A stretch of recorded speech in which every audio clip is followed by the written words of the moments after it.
El arte medieval nos ha legado la belleza de un universo pictórico entre críptico y simbólico, y por ello doblemente atractivo, que resulta fascinante a los ojos del hombre de hoy. Desde lo más recóndito de su sentimiento religioso, la expresividad de la pintura románica transporta el pensamiento a los más lejanos y oscuros años de nuestro pasado medieval. En cambio, la luminosidad del gótico, representada de forma singular en la vidriera, brilla en las tablas casi con igual fulgor.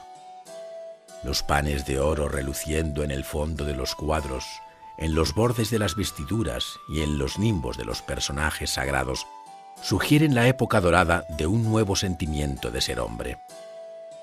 Lo que en la literatura había supuesto Dante, lo supone en la pintura Giotto.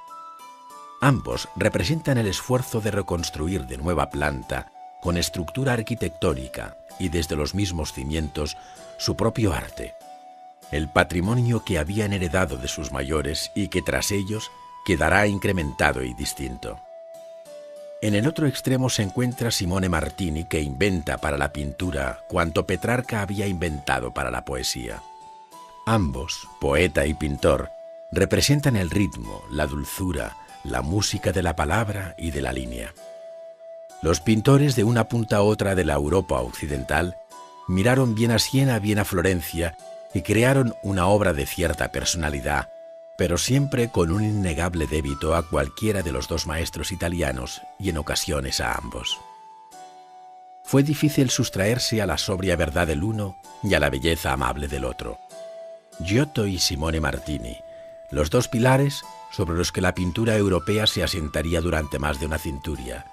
Giotto y Simone Martini, cara y cruz de una misma moneda acuñada entre el poder de la naciente burguesía florentina y el incipiente poder humanista de la corte papal de Aviñón, en Francia.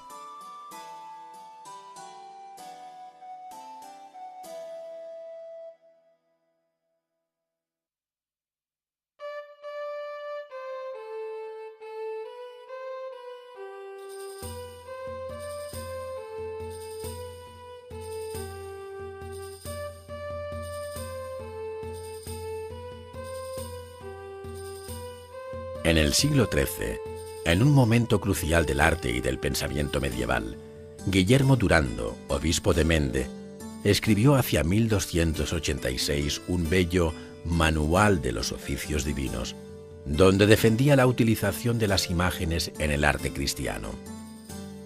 Así, desviando la eventual acusación de idolatría, explicaba el porqué de las pinturas en el templo.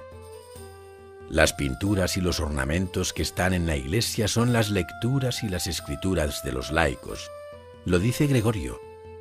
Una cosa es adorar las pinturas, otra cosa es aprender a través de la historia lo que representan, lo que se debe adorar. Pues la escritura lo muestra a los que la leen. La pintura, en cambio, enseña a los ignorantes que la miran para que sin instrucciones ellos vean lo que deben seguir y leer en estas pinturas, esto es, lo que no conocen por las letras.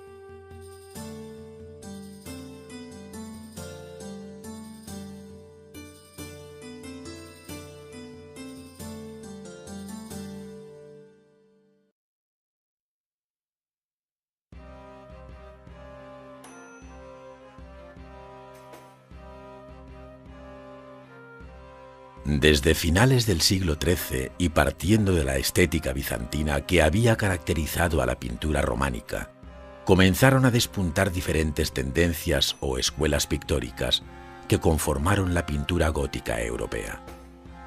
En Italia destacaron las escuelas florentina y sienesa, mientras que en Francia se gestó, a través de la miniatura y de la vidriera sobre todo, el llamado estilo francogótico. Estas tres escuelas fueron las que, en definitiva, dominaron en la pintura europea. Los diferentes estilos que las caracterizaban se entremezclaron no pocas veces y fomentaron la creación de escuelas locales que subsistieron hasta bien entrado el siglo XV.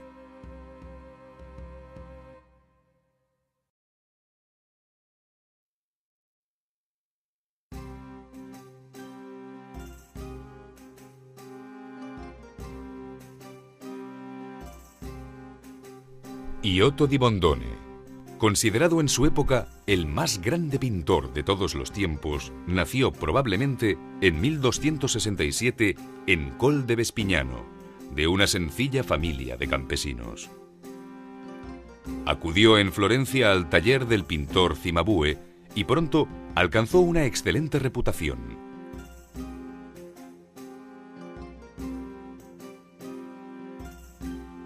Cuando contaba 23 años de edad, ante la calidad de la obra ejecutada por el joven pintor, el superior general de los franciscanos, Giovanni di Muro, le encargó las escenas de la leyenda sobre la vida del santo, pintadas también al fresco.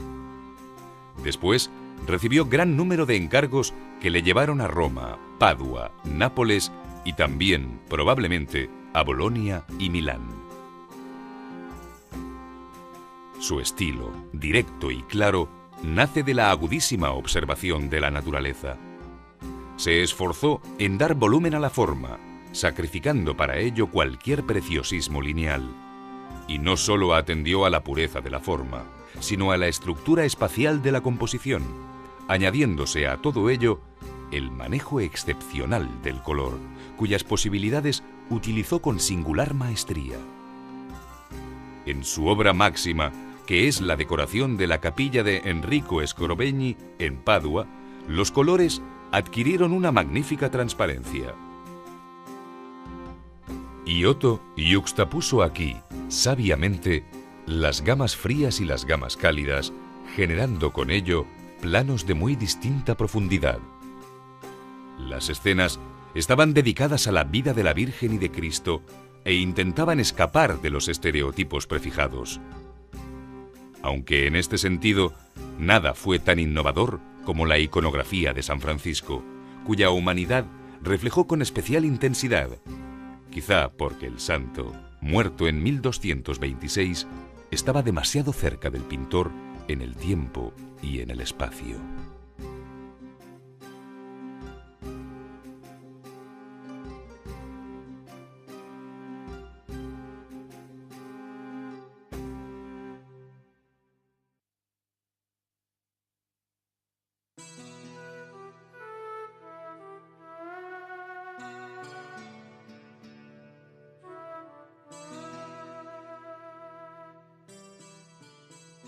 Simone Martini nació en torno a 1287 y a pesar de que apenas conocemos nada de su formación, su arte debió de ser muy admirado desde los primeros momentos porque en 1315, antes de cumplir los 30 años, el Palacio Comunal de Siena le encargó la Gran Maestà, que había de presidir la Sala del Consejo.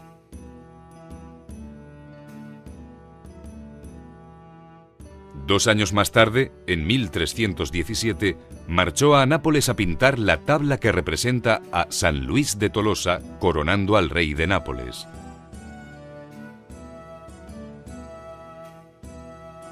Viajó igualmente a Asís, donde pintaría, también por encargo de la familia real de Nápoles, la capilla de San Martín.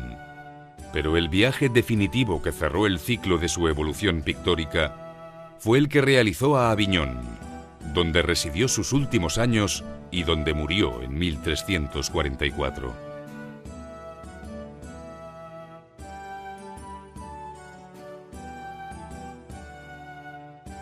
En la corte papal de Aviñón es donde inició también una gran amistad con Petrarca, que a la vista de la lírica belleza de la pintura del maestro llegaría a decir: «Seguro que mi amigo Simone estuvo alguna vez en el paraíso».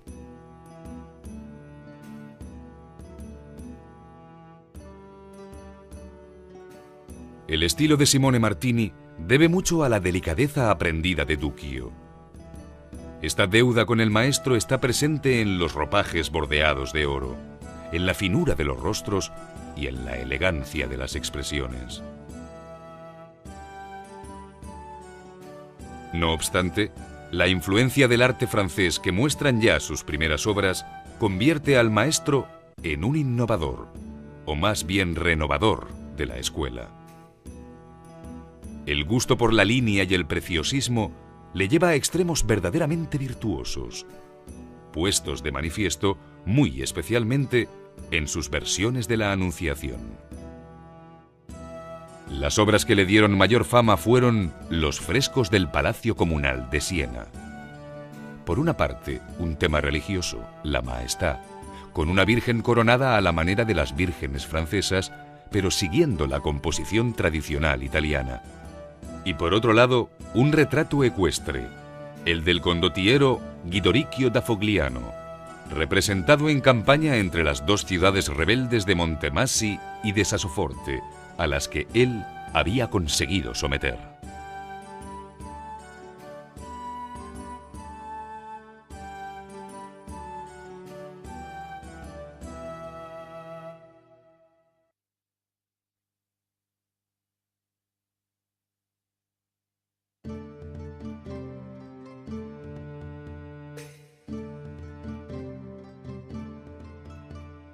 Ferrer Bassa fue el introductor del estilo italogótico en Cataluña.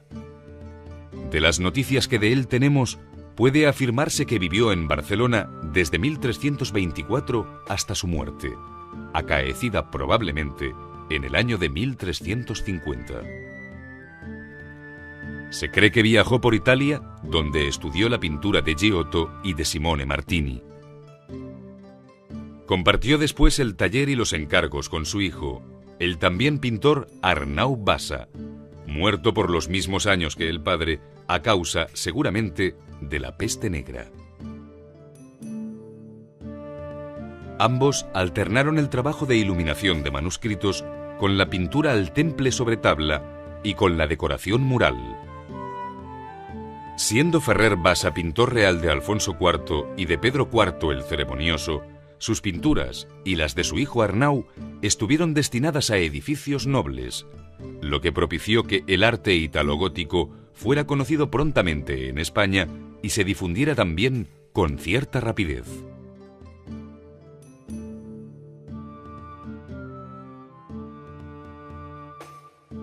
En el estilo de Ferrer Bassa, la influencia de Simone Martini es muy grande. Pero Ferrer Bassa modela sus figuras con una pincelada segura que hace que las formas graviten pesadamente en el espacio pintado. Esto, unido a su manera de dar el color, buscando siempre la armonía y eludiendo yuxtaponer tonos fuertes, hace que, en ocasiones, recordemos más a Giotto que a los pintores sieneses. Por el contrario, será precisamente el espíritu y las formas sienesas de Duccio las que dominen en la obra de su hijo Arnau Bassa. La única obra segura salida del taller de Ferrer Bassa y ejecutada sin duda alguna por él es la decoración mural de la capilla de San Miguel en el monasterio de Pedralbes. Se trata de 22 escenas de la vida de la Virgen y de la Pasión, realizadas al óleo en 1346 y encargadas por la abadesa Francesca de Saportela y de Pinós.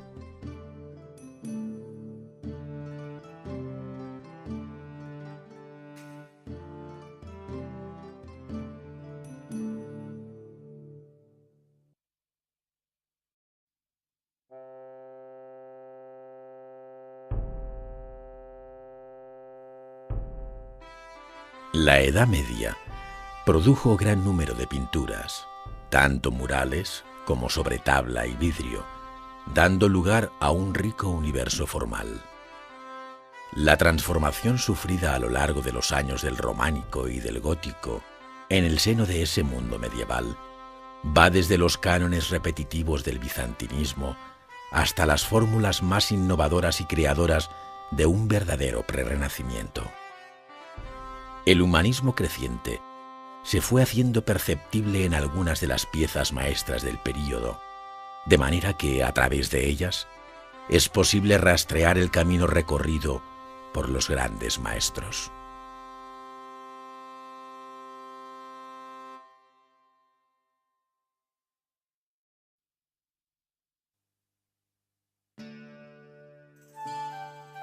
Tanto en la pintura mural al fresco como en la realizada al temple sobre tabla, la escuela florentina destacó muy pronto por su interés en observar y plasmar la realidad circundante con la máxima objetividad.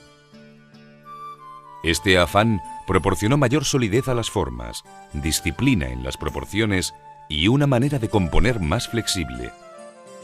Con ello, se consiguió un espacio pictórico emulador del espacio real y un universo formal muy bien consolidado que fue, fundamentalmente, concebido por el genio de Giotto, el más grande representante de la escuela de Florencia.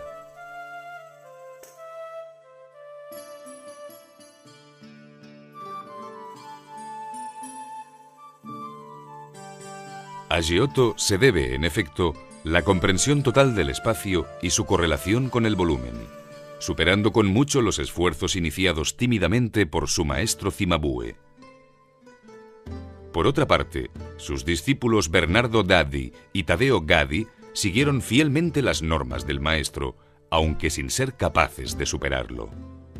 No obstante, aquellas reiteradas rebeldías contra la norma dada fueron los primeros esfuerzos realizados en favor de una nueva pintura, alejándose de los estereotipos bizantinos que habían nutrido la pintura italiana.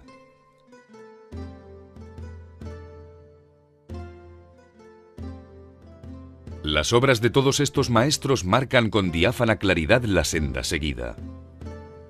Desde la visión que del Cristo tuvieron los pintores de la escuela de Pisa, con su marcada curva y sus distorsionados antebrazos, pasando por los de Cimabue, de incipientes volúmenes en los músculos y el vientre, hasta llegar a la manera de ver de Giotto, de dramática verdad.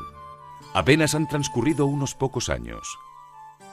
Sin embargo, la distancia formal que hay entre ellos es enorme.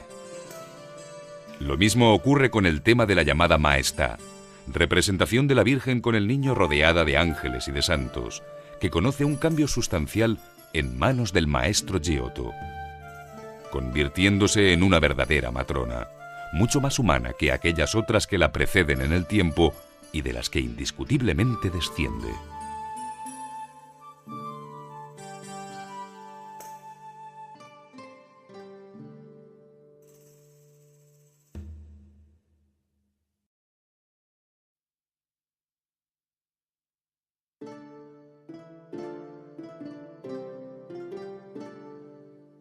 La pintura de la escuela de Siena careció, por lo general, de la plasticidad y monumentalidad que había caracterizado a la vecina Florencia. La estética de la pintura sienesa parece descansar, sobre todo, en la amabilidad de las líneas, en el preciosismo de los trabajados y primorosos detalles y en la armonía de las líneas sinuosas. Aunque los panes de oro irían dejando paso a un estudio del espacio y de la perspectiva, no se renunció totalmente al lujoso efecto de los dorados. Por ello, la innegable transición de la escuela de Siena hacia una pintura tonal, es decir, de gradación lumínica para conseguir el volumen de las formas, fue menos espectacular que en la escuela de Florencia, pero no menos decidida. Duccio di Boninsegna fue el temprano iniciador de la escuela y por lo tanto sensible aún al gusto por la tradición bizantina. Su arte, que confería cierta dulzura y melancolía a los personajes, mantenía formalmente relación con la pintura de Cimabue.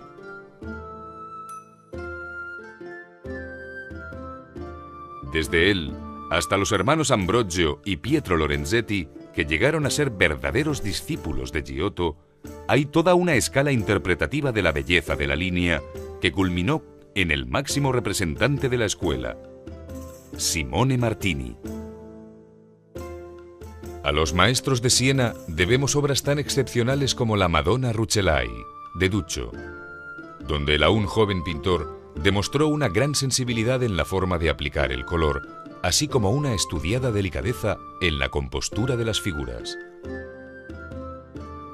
Por otra parte, en las Vírgenes con Niño de Ambrogio y Pietro Lorenzetti, lo que encontramos es el deseo de transmitir la ternura del sentimiento maternal. Para ello, los hermanos Lorenzetti rompen el modelo estático de la Maestà, creando nuevas fórmulas compositivas que subrayan aún más el carácter amable de la pintura sienesa.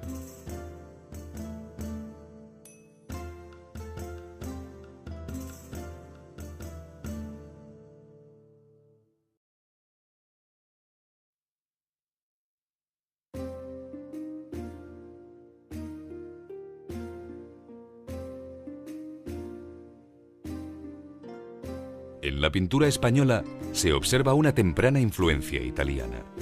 Pronto se adoptó un nuevo formato para las representaciones pictóricas, el retablo, que acabó sustituyendo a las pinturas murales y a los frontales de altar. Imitando en sus comienzos la sencilla composición de las tablas italianas, el retablo terminó siendo un complejo conjunto de escenas ensambladas formando calles que contaban, como en una secuencia cinematográfica, las vidas de Jesús, de la Virgen o de los santos.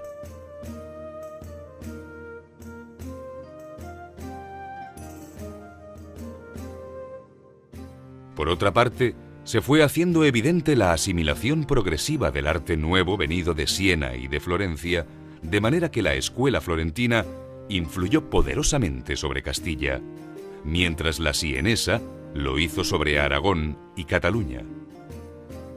No obstante, muy a menudo, ambas tendencias se entremezclaron, como lo habían hecho en la propia Italia, creándose a la vez nuevos prototipos de raíz hispana.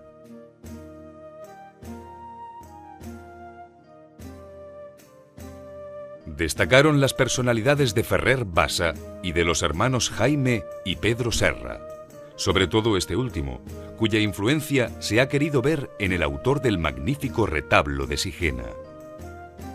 Después, Luis Borrasá, uno de los más grandes maestros de su tiempo, y Ramón de Mur, impregnado también por el gótico internacional y autor de la excepcional tabla de la Virgen de Cervera, prolongaron el estilo de los Serra hasta bien entrado ya el siglo XV. Obras maestras de este periodo son algunos frontales de altar, como el de Aviá, que aún sigue el modelo románico, pero con formas del gótico lineal, mientras en pintura mural destacan las decoraciones del monasterio de Pedralbes de Ferrer Bassa y sobre tabla el retablo de Sigena, cuyo anónimo autor hay que situarlo en el círculo de colaboradores de Ramón Destorrens. En Castilla destaca, por su singularidad y su elegancia, la tabla de las Plañideras, perteneciente al sepulcro de Sancho Sáiz de Carrillo, en la ermita de San Andrés de Mahamud, en Burgos.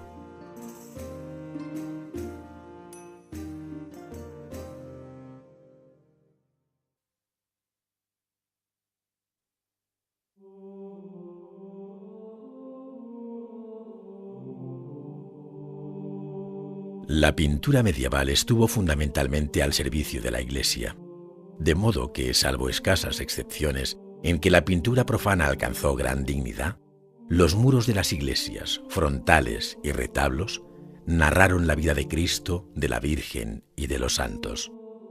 El tema predilecto de ábsides y frontales fue la visión apocalíptica de San Juan con Cristo entronizado y la apertura de los 7 sellos que inician el fin del mundo y el juicio final.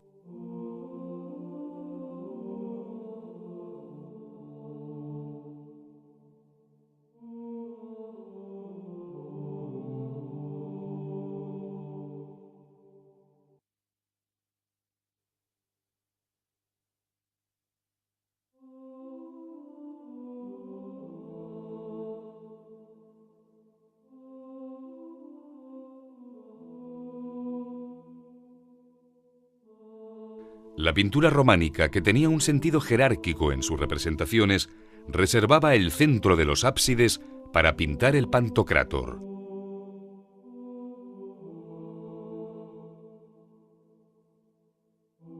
El Todopoderoso, encerrado en una mandorla y en actitud de bendecir, estaba rodeado por el Tetramorfos, es decir, por los símbolos de los evangelistas: el león de San Marcos, el águila de San Juan, el toro de San Lucas y el ángel de San Mateo. Cuando se abandona esta iconografía y el Hijo de Dios comienza a ser representado preferentemente en la cruz, al principio no pierde su carácter majestático y es ajeno a los sufrimientos de la pasión. En cambio, en la etapa gótica, el crucificado comienza a representar su verdadera pasión y muerte.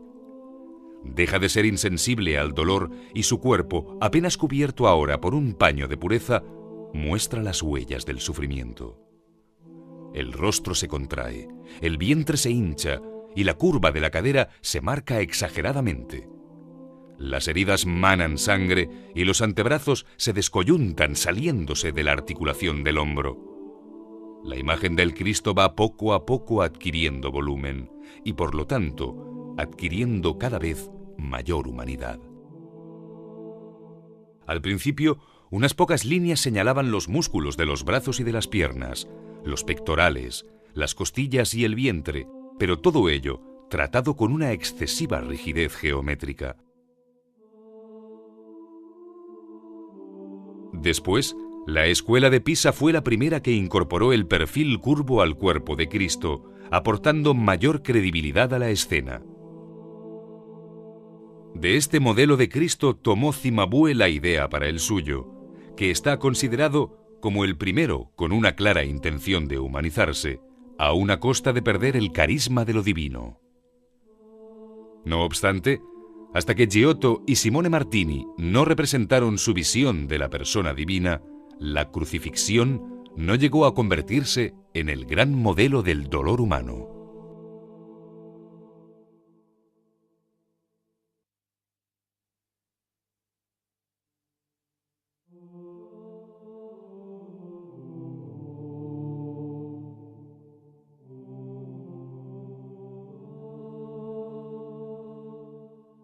La creciente veneración hacia la Virgen María hizo que ésta se convirtiera en tema preferente de la iconografía cristiana.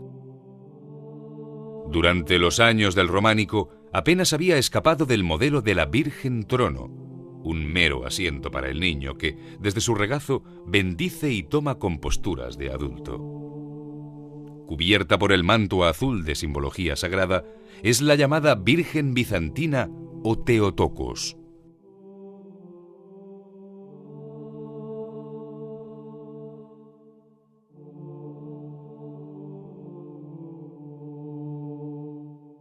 Descendiente de ella es la Virgen Odigitria, que desplaza al niño hacia su izquierda para mostrárnoslo con la derecha, señalando que él es la redención de la humanidad.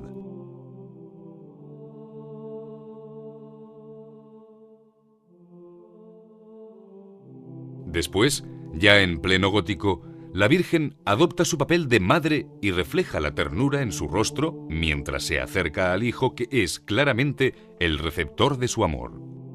Es el modelo de la llamada Virgen Eleusa, o Virgen de la Ternura, tan representadas por los pintores de Siena y Venecia. Por otra parte, poco a poco fue ganando terreno la Virgen coronada como reina, propia del gusto francés, que convivió muchos años con la Theotokos de hábito bizantino. Al adquirir tan fuerte protagonismo durante estos años, el arte comenzó a ocuparse de la historia de la vida de la Virgen con una especial atención.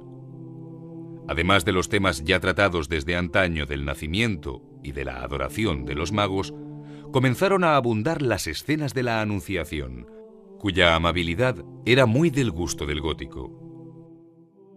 Se repitieron también distintas versiones de la coronación en presencia de santos y de ángeles, e incluso los pasajes menos atractivos de Pentecostés y del tránsito o muerte de la Virgen, en los que aparece rodeada de las figuras de los apóstoles.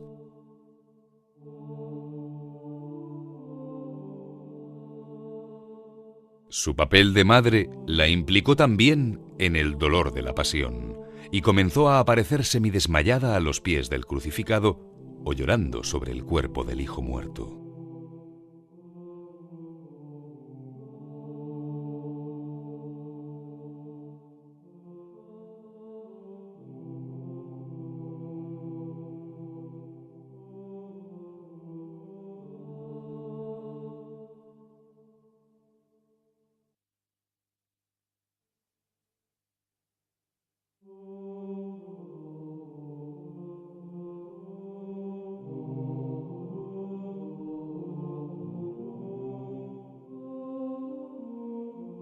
Los santos arcángeles, muy especialmente San Miguel y San Gabriel, han gozado de una rica y variada iconografía en el medioevo.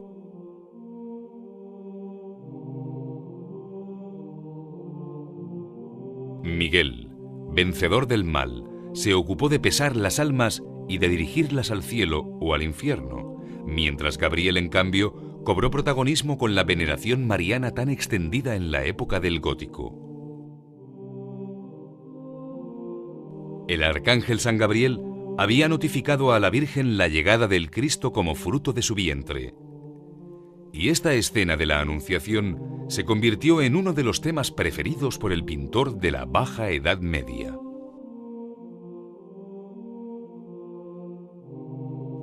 En el primer románico, los mártires siguieron siendo los santos preferidos de la iconografía cristiana, tanto en los frontales de altar como en la pintura mural.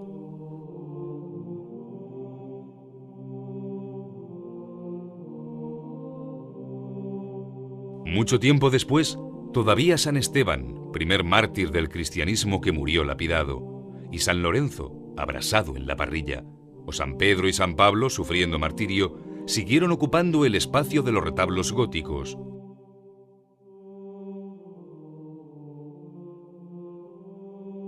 Pero esta vez se unieron a ellos otros muchos santos, destacando siempre a aquel bajo cuya protección se había consagrado la Iglesia.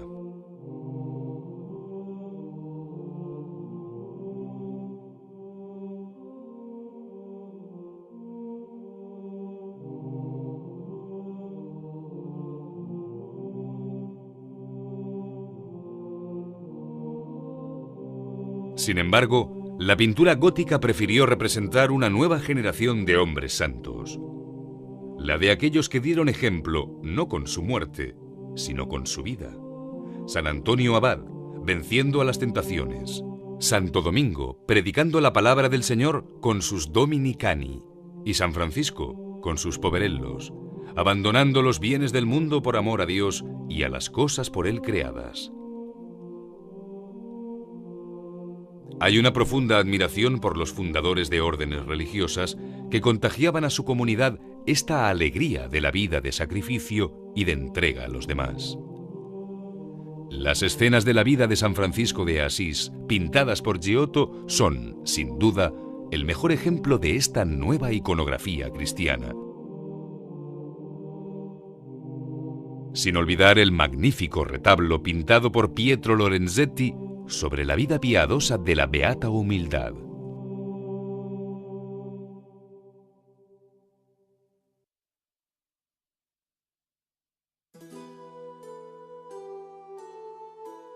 Durante la época románica, no se reconoció en el artista ni en su obra el mérito que, en cambio, tanto se ponderaría más tarde. Por ello, la mayor parte de las obras quedaron sumidas en el anonimato. Fue Italia quien primero supo respetar el genio de los artistas, y así pudieron surgir personalidades como la de Giotto en Florencia y Simone Martini en Siena, que partiendo del pasado buscaron y encontraron fórmulas nuevas para su arte. En realidad, y cada uno a su manera, ambos fueron los creadores de la nueva pintura. Enseñaron al resto de Europa los caminos a seguir, distintos pero a veces entrecruzados, como puede verse en la obra de nuestro pintor italogótico Ferrer Bassa.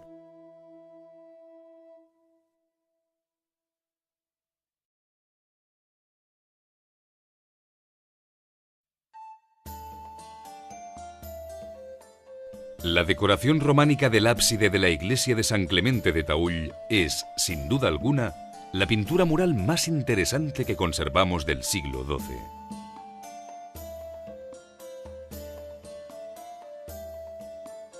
El centro lo domina el Pantocrátor, es decir, el Todopoderoso, bendiciendo con una mano y llevando en la otra el libro divino. Yo soy la luz del mundo, puede leerse en él, mientras que las letras alfa y omega, primera y última del alfabeto griego, suspendidas en el infinito, nos recuerdan que Dios es el principio y el fin de todas las cosas. se muestra ante nosotros rodeado por una mandorla formada con el arco iris, símbolo de la alianza entre Dios y los hombres, y sus pies descansan sobre el mundo que le sirve de escabel.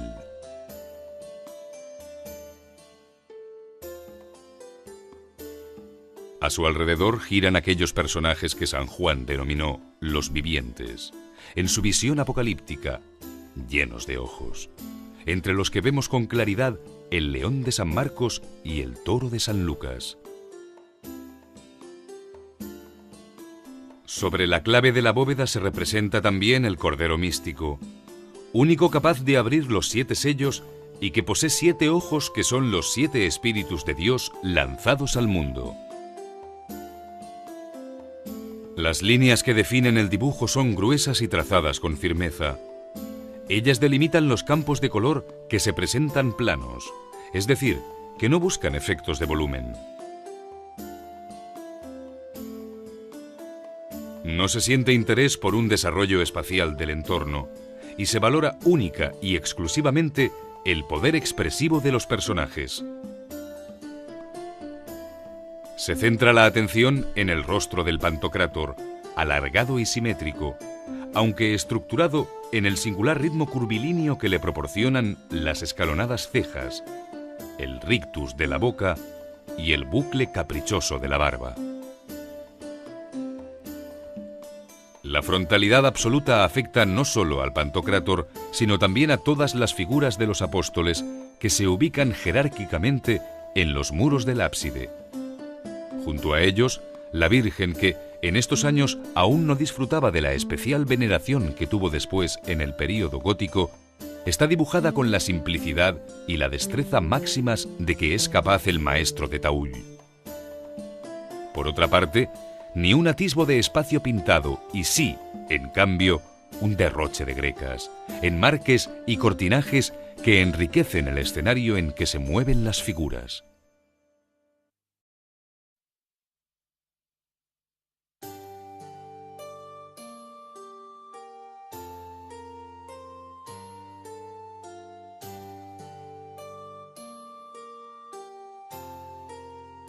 La Maestà es la obra maestra de Duccio di Buoninsegna. Le fue encargada en 1308 para la Catedral de Siena, a donde fue trasladada en 1311. La gran tabla, de más de 4 metros de largo y 2 de alto, está pintada por ambas caras. En la principal se muestra a la Virgen con el niño en su trono, rodeada de santos, mientras que en la cara posterior se narran las escenas de la Pasión de Cristo.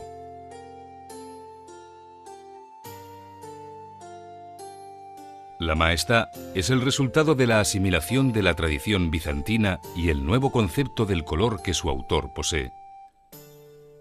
Duccio yuxtapone los colores sin deseo de que éstos generen el volumen o dilaten el espacio, de manera que rojos, azules, verdes y amarillos oro buscan un entendimiento entre sí, desinteresándose por la estructura de la escena. En la tabla principal niega la perspectiva y los santos forman apretadas filas haciendo imposible que exista el más mínimo espacio, ni entre las figuras ni tras ellas. Los personajes guardan una marcada frontalidad y simetría, manteniendo las cabezas a la misma altura a uno y otro lado del trono, características todas ellas propias de la antigua representación bizantina.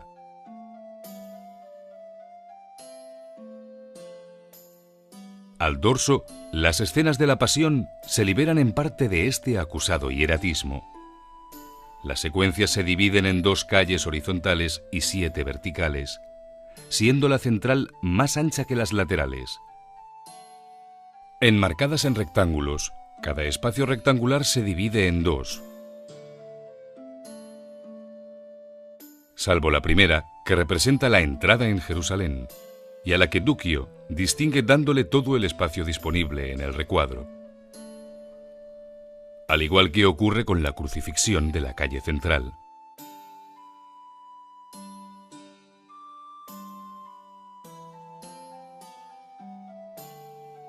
Las secuencias se desarrollan en espacios arquitectónicos o de paisaje, y las figuras se mueven con cierta facilidad en sus estrechos límites.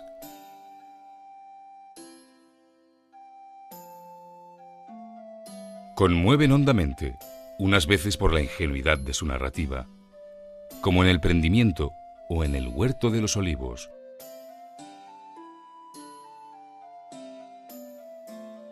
Y otras veces por la belleza de su simplificación expresiva, como en Las Marías ante el sepulcro.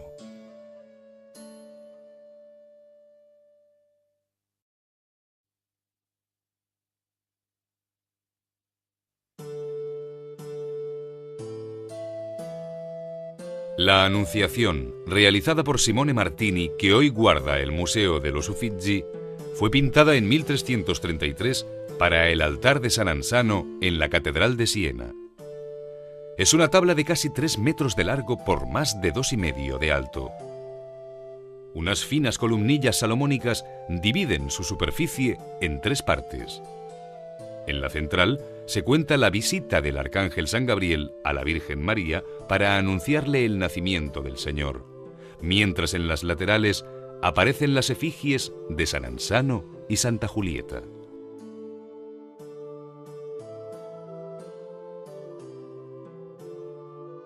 Toda la tabla va rematada con una delicada estructura gótica de 5 arcos apuntados y lobulados que cobijan las imágenes y sobre cuya clave aparecen también bustos de santos. La ejecución de estos últimos, y probablemente también la de los laterales, se debe a Lippo Memmi, discípulo y cuñado de Simone Martini, por lo que su firma aparece junto a la del maestro en la tabla. Es la obra más representativa del estilo de Simone Martini. En ella domina la línea cuidada y sinuosa y el colorido claro y brillante. El fondo de oro reluciente hace recordar aún más la estética de las pinturas de miniatura. Todo ello está al servicio de un fin, el de transmitir el sentimiento de dulzura, ingenuidad y gozo que se supone debe destilar un tema como el aquí tratado. Las 2 figuras han sido dibujadas sobre un fondo dorado, sin ninguna referencia al mundo real, salvo el hermoso jarrón de azucenas que testifican la virginidad de María. El ángel acaba de posarse sobre la tierra. El revoloteo de su manto lo delata. La Virgen se sobrecoge en su presencia, gira sobre sí misma y se arropa atemorizada en el manto, mientras mira la rama de laurel que Gabriel parece ofrecerle como símbolo de eternidad. Ambas figuras ondulantes, dibujadas sobre el pan de oro, tienen un espacio muy escaso para moverse, pero sabiamente sugerido con el dibujo del suelo donde los personajes gravitan.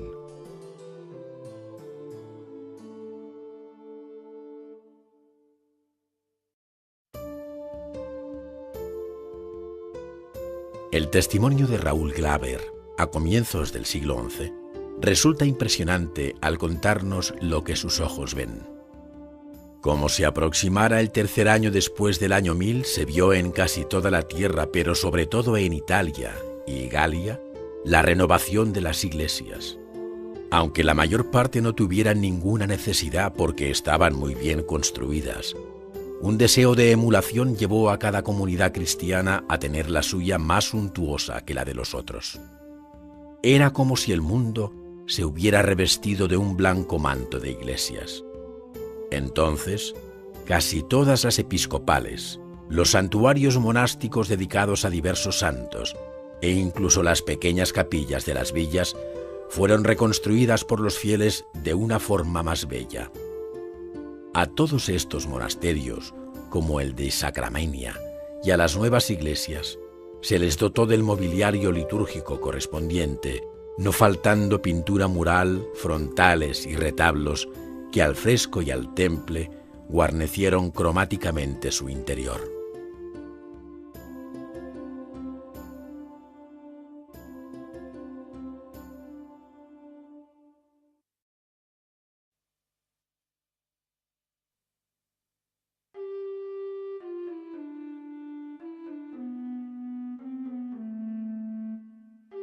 El retablo es una de las manifestaciones más características del arte gótico alcanzando un especial desarrollo en el ámbito español. El retablo pintado para la iglesia del monasterio de religiosas de la Orden de San Juan de Jerusalén en Sigena, provincia de Huesca, y actualmente en el Museo Nacional de Arte de Cataluña, tiene una modélica estructura y concepción narrativa que permite rehacer sobre él la historia misma del retablo como expresión de la plástica gótica. El nombre de retablo procede del latín retrotabulum, haciendo referencia a las tablas pintadas que se colocaban detrás o sobre el altar. Estos retablos, que conocieron una notable evolución entre los siglos XII y XIV, fueron desde el presbiterio el punto focal del interior de todas las iglesias y capillas.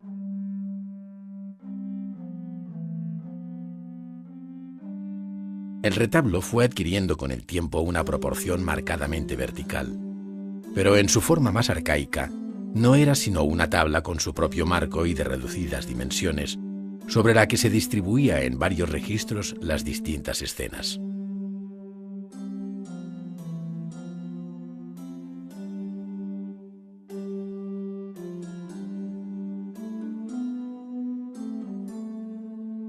De un modo muy similar a lo que sucedía en los frontales románicos, la calle central del retablo se reservaba al santo titular de la iglesia o capilla, como pudieron ser el San Vicente de la iglesia de Estimariu o el Santo Domingo de Guzmán, fundador de la Orden de Predicadores de la iglesia oscense de Tamarite de Litera.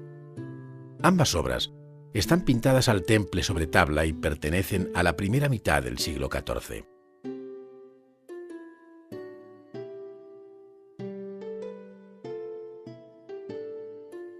A un lado y otro de estos dos santos españoles se recogen los episodios más característicos de su vida a modo de expresivas viñetas, que en el caso del lento martirio de San Vicente proceden de la leyenda popularizada por San Agustín y por Aurelio Prudencio. El cuerpo de San Vicente, arrojado finalmente al mar, flotó hasta las costas valencianas, donde recuperaron al mártir.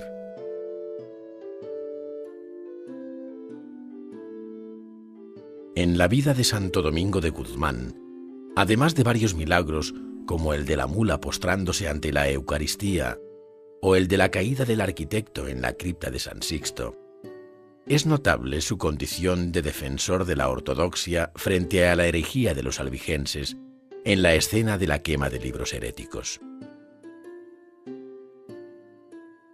De todos los retablos conocidos en este formato horizontal, el más espectacular es el que estaba en la capilla funeraria de don Pedro López de Ayala, canciller de Castilla, en el monasterio de San Juan de Quejana, en la provincia de Álava.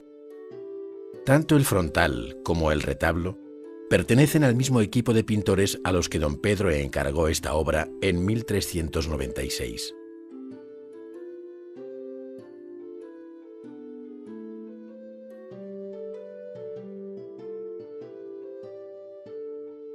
Los donantes aparecen en las escenas extremas del retablo, los hombres con San Blas y las mujeres con Santo Tomás de Aquino, solicitando su intercesión ante Dios, representándose de nuevo arrodillados ante Cristo en la cruz.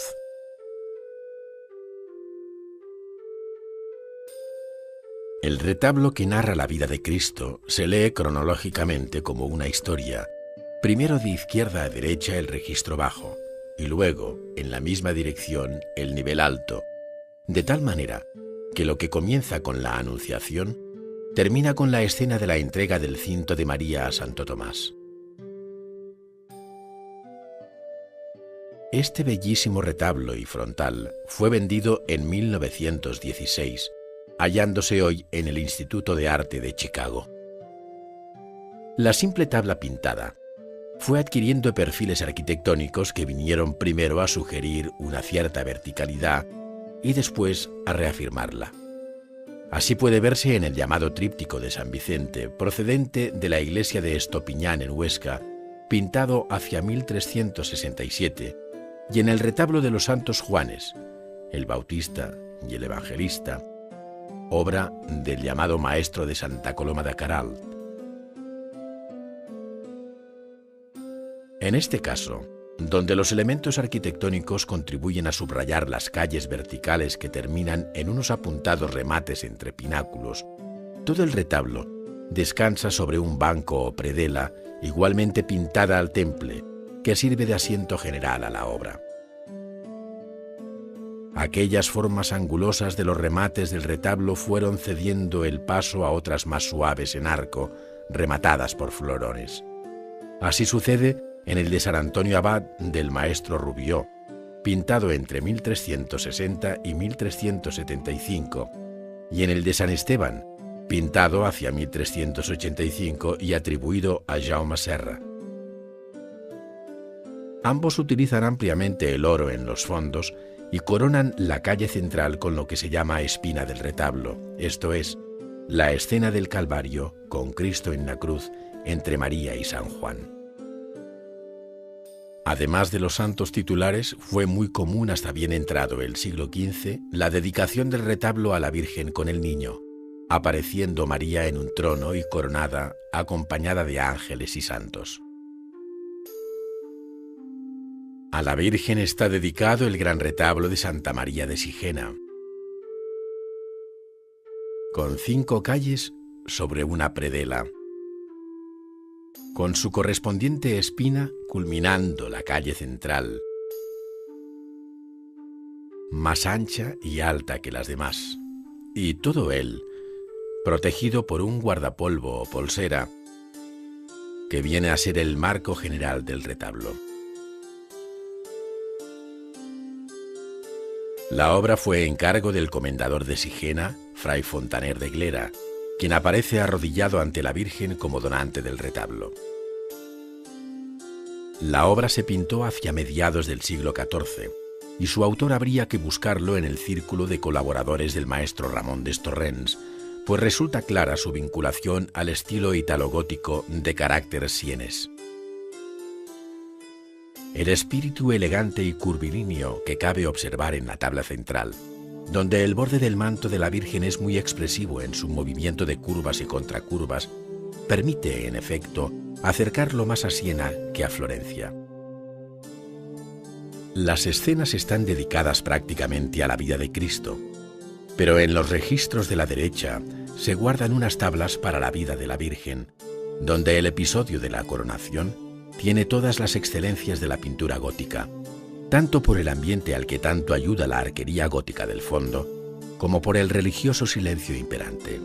Las ropas, los gestos y actitudes, en esta como en otras escenas del retablo, revelan que estamos ante un buen intérprete de la estética gótica.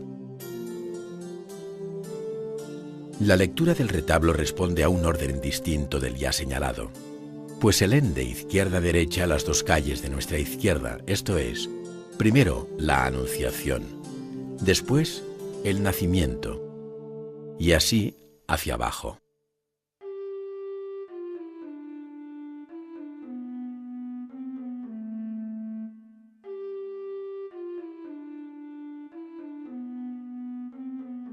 Terminadas las 6 tablas, y pasando al lado de la derecha por la muerte de Cristo en la cruz, en la espina, seguimos en el mismo orden, para terminar abajo con la mencionada coronación de la Virgen. En la predela, centrando unas escenas referentes a profanaciones judaicas de la Sagrada Forma, aparece como contraste la institución de la Eucaristía en la Última Cena, con un bello bodegón sobre la mesa en torno a la que se disponen a cenar Jesús y los apóstoles. Solo uno, Judas, el que mete la mano en la bandeja central, no lleva el nimbo de oro como los demás. Es así como desde muy pronto se representó en la iconografía cristiana al traidor que entregó a Jesús. Todo el retablo está pintado al temple sobre tabla, dejándonos ver el anónimo pintor su maestría a la hora de crear espacios abiertos y cerrados, con sencillas perspectivas que cautivan por su ingenua belleza.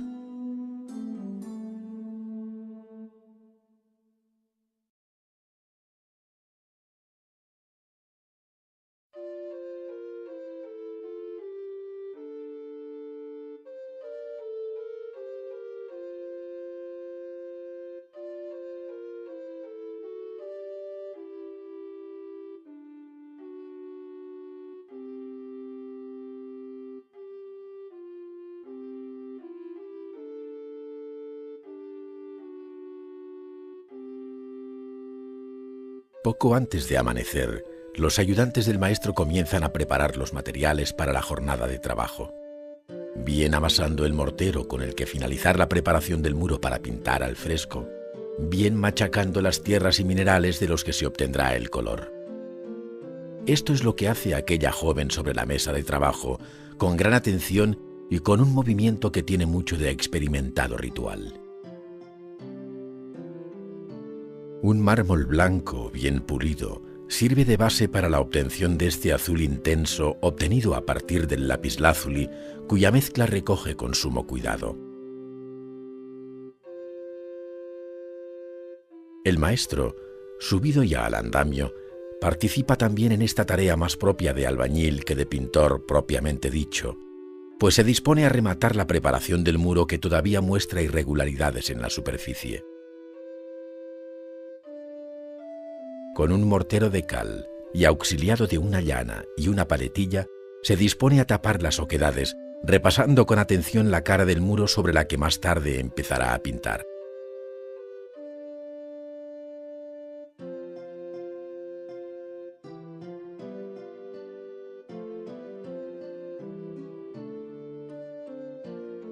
En un momento determinado del proceso pictórico, será necesario contar con cal apagada y como ésta debe reposar un tiempo mínimo, también se prepara con la suficiente antelación la cantidad necesaria.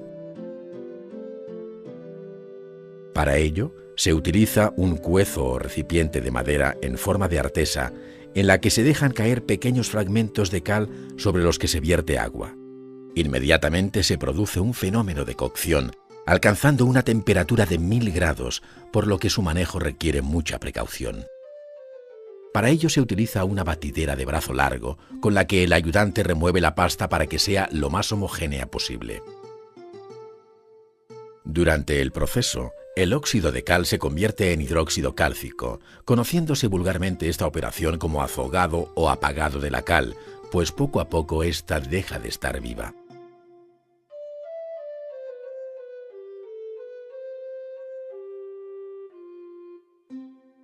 Una vez terminado el proceso más espectacular de la cocción, por el que la cal se apaga, es necesario dejarla reposar en una fosa o tanque. Sin embargo, puede ocurrir que algunos trozos de cal no se hayan apagado totalmente, es decir, que no se hayan diluido de modo completo en la mezcla general y que luego representen impurezas que impidan tender la pasta uniformemente sobre el muro a pintar. Para evitarlo, se hace pasar previamente la mezcla por un cedazo con el fin de cribarla, quedando a la vista los caliches o trozos de cal sin apagar, que el maestro irá eliminando con paciencia y la ayuda de la paleta.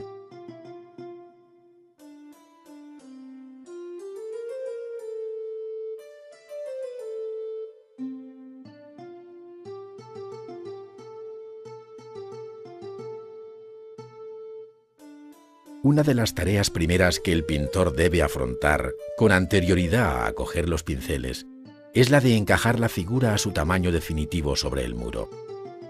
Para hacerlo con seguridad, se apoya en un trazado geométrico previo que él conoce de memoria y que puede fijar por varios procedimientos.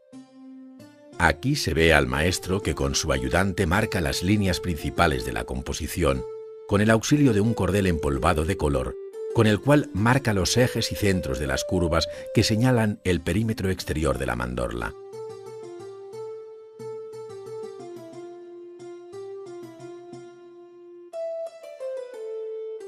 Después, sobre este esquema geométrico, refuerza con un carboncillo las líneas que le interesan, pasando luego a dibujar a mano alzada los elementos más importantes de la composición.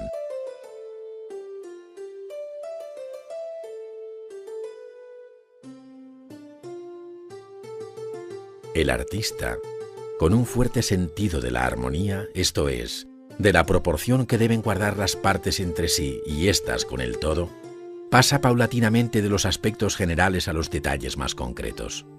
Así, sobre la noble cabeza del Pantocrátor, se ven aflorar los enérgicos rasgos del modelo bizantino que salen con naturalidad de la mano del pintor según esquemas y prototipos ya conocidos.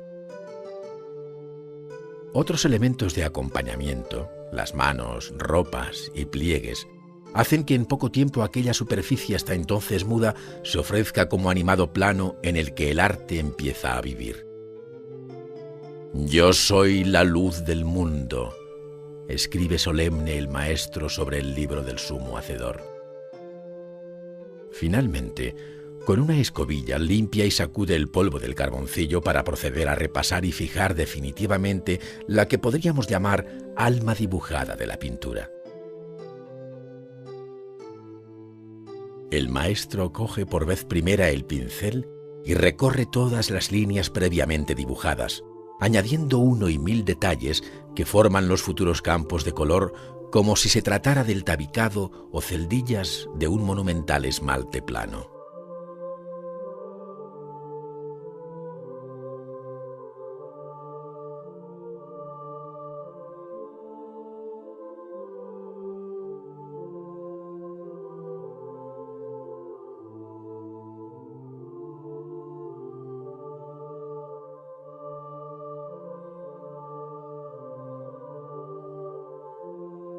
Entretanto, la preparación de los colores sigue su curso, de modo que los pigmentos estén en condiciones para cuando el pintor los necesite.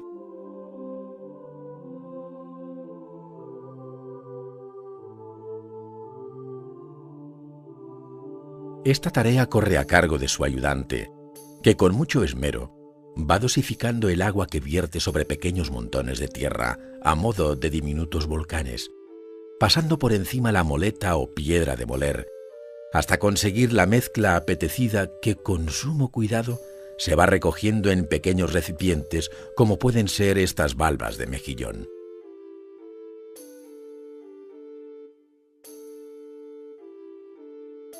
El paso siguiente sorprenderá sin duda a quien no conozca las diferentes soluciones de la pintura mural románica al fresco, pues no deja de ser paradójico que después del excelente y firme dibujo ya fijado sobre el muro, veamos al pintor ocultando parcialmente su propia obra. En efecto, aquí el maestro, ante la composición resuelta a su tamaño definitivo y con la masa de cal que ya se vio preparar, cubre el dibujo en una mitad, de tal modo que la otra mitad le sirva de pauta. Así, él empieza a pintar sobre la preparación fresca para que ésta pueda embeber el color disuelto en agua.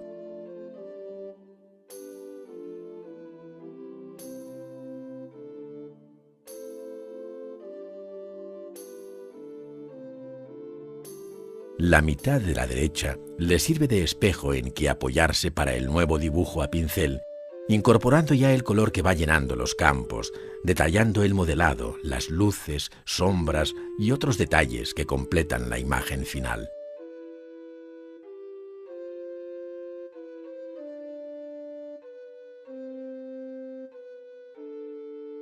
Después vuelve a repetir la operación, pero partiendo ahora de la obra definitiva, de modo que después de aplicar la capa de cal con la paletilla, él señala con el palo del pincel, toma medidas y fija puntos que después le servirán de seguras referencias al aplicar el color que ya no podrá corregir ni borrar.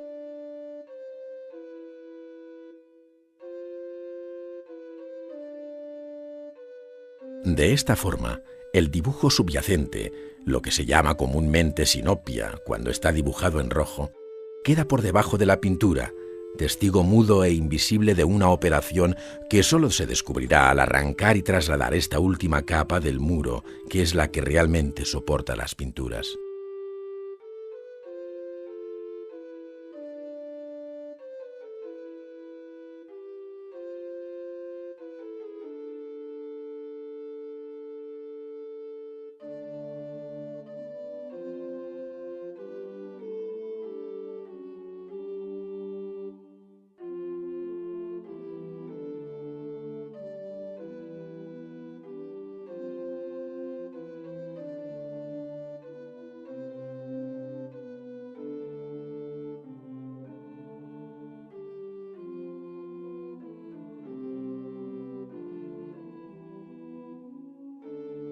Con pinceles de distinto grueso, el maestro ultima los detalles del rostro y del nimbo crucífero que queda resaltado por el dibujo y el color de la cruz.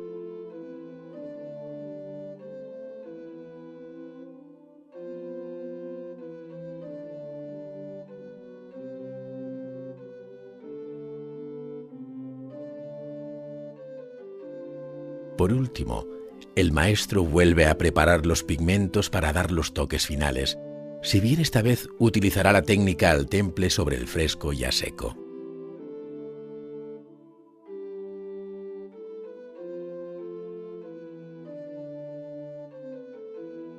En un rincón del taller, la ayudante prepara una tabla para pintar sobre ella al temple, lo cual exige acondicionar la superficie de madera, que no bastará con que esté bien alisada, sino que necesita una o varias manos de apresto de cola de conejo calentado al baño María.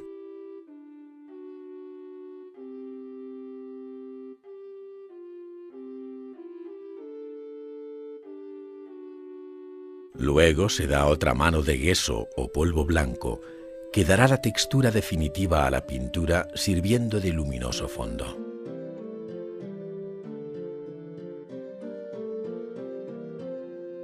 Existen varios procedimientos para trasladar el dibujo de la composición a la tabla, pues sobre esta no caben errores que luego resultarán muy difíciles de ocultar. Uno de estos procedimientos consiste en dibujar sobre una cara del soporte, en este caso una hoja de papel, la figura que se desea pintar en la tabla y aplicar polvo de color por la otra cara. Sacudido el polvo sobrante, bastará dar la vuelta a la hoja y extenderla sobre la tabla por la cara empolvada.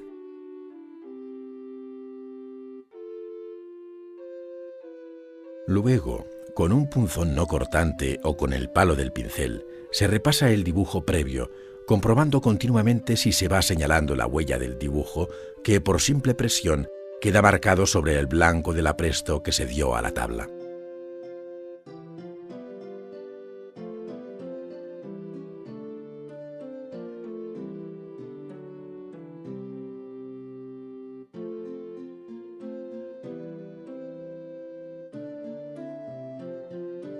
Todo ello, al igual que sucede en la pintura mural, nos habla de la importancia básica del dibujo como guía de la pintura y paso previo a la acción de pintar.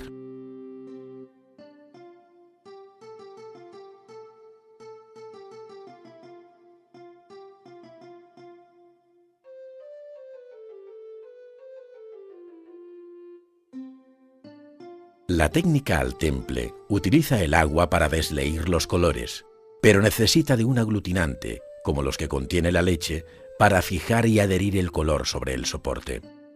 Aquí se observa cómo con vinagre el pintor corta la leche caliente, provocando la separación de la caseína y las grasas de una parte del suero o líquido acuoso de otra.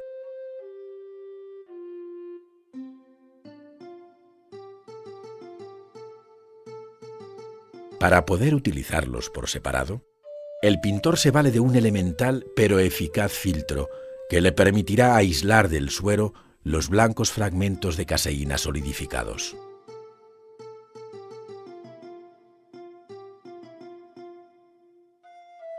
La insistencia del maestro en eliminar el agua se debe a la necesidad de deshidratar lo más posible la caseína.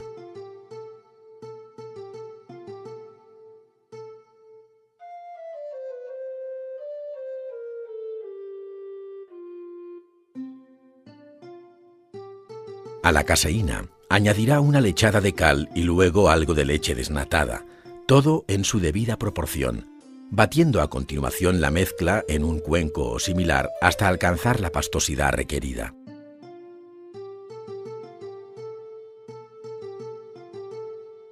De este modo se asegura a los pigmentos de color su adherencia a la tabla, todo lo cual constituye una particular receta que cada maestro guarda celosamente. Todo el proceso se hace con mucha atención, pues la calidad de la pintura y su capacidad de fijación dependerá de estos primeros pasos.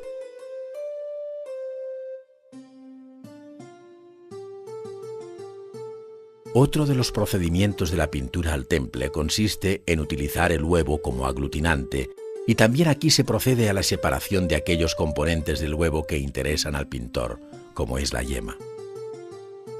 Con habilidad de consumado cocinero, el maestro pasa de una mano a otra la yema, eliminando los residuos de la clara, pues solo está interesado en la yema, hasta tal punto que elimina la membrana vitelina pinchándola para obtener únicamente el amarillento fluido.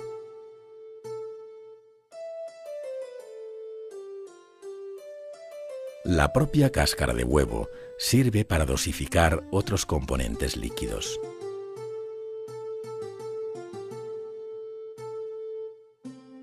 El orden de adición debe comenzar por el aceite de linaza, vertiéndolo muy lentamente, lo cual dará una calidad muy matizada al color.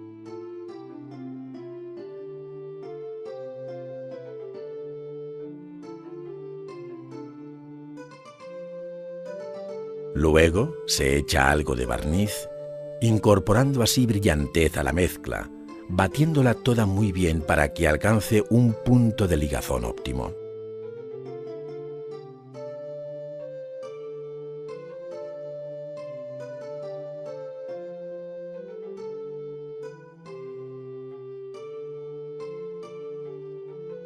Finalmente, el agua rebajará y dará fluidez a la mezcla, haciendo así más fácil la aplicación del color.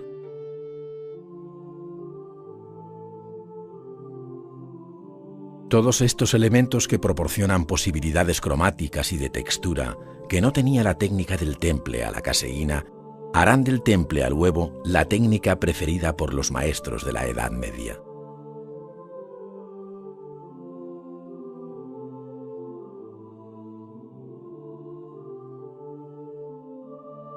Una vez sentado ante el caballete, con la tabla ya preparada, el pintor coge el tiento y se dispone a mezclar los colores sobre una superficie lisa.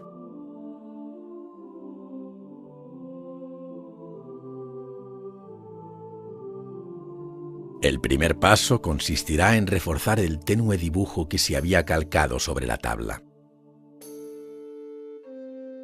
Con pintura negra y pinceles de diferente calibre, recorre las líneas principales, gruesas y finas, para después ir señalando otras en color y poco a poco resucitar la figura completa sobre la tabla. Luego vendrán los fondos, concebidos como amplios y vistosos campos de color plano con valor de tinta en un rojo intenso. Después vuelve al rostro en una gama cálida, va terminando la cabeza en negro y añade detalles hasta que aparecen los primeros amarillos.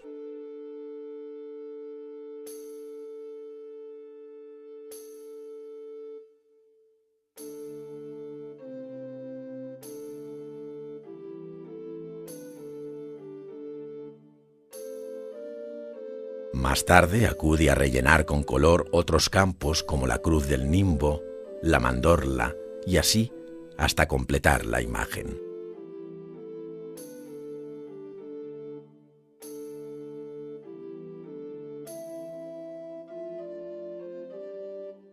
El pintor dedicará especial tiempo y atención a las partes más comprometidas y que exigen mayor atención, como es el rostro, matizando luces y sombras, hasta darle vida y expresión, siempre dentro de los estereotipados modelos de la iconografía de tradición bizantina, a la cual pertenece este Pantocrátor.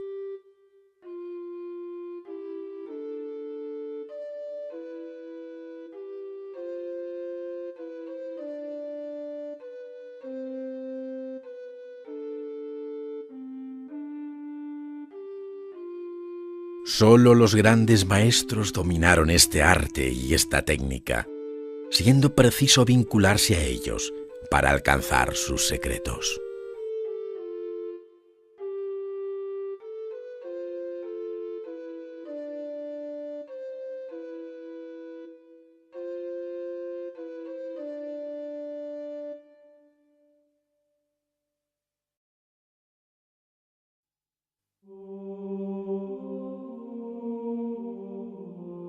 Procedente de la ermita de Durro, en la zona norte de la provincia de Lérida, y actualmente en el Museo Nacional de Arte de Cataluña, este frente de altar o frontal románico está dedicado a San Quirico y Santa Julita, su madre. Ambos ocupan el lugar de honor de la mandorla central, mientras que en las escenas restantes se narran episodios de su martirio. El frontal románico dedicado a la vida de María y procedente de Santa María da Musoll, en la Sardaña, se conserva en el Museo Nacional de Arte de Cataluña. De izquierda a derecha y de arriba a abajo, Gaspar, Baltasar, Melchor, María con el niño, José, la visitación, Gabriel, María, José, María y Jesús, Simeón y la dormición de la Virgen.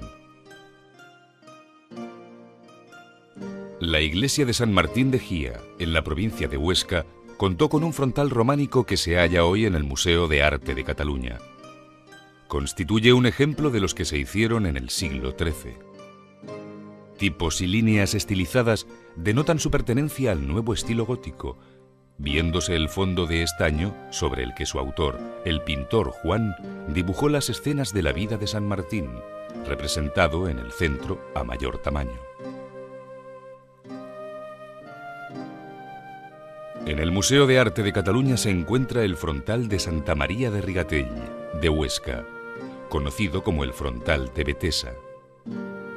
Es del siglo XIII y cuenta con un fondo de estuco recubierto de estaño con temas decorativos. Las escenas pintadas representan la Anunciación, Nacimiento, Epifanía y Anunciación a los pastores. En el centro, María amamantando al niño.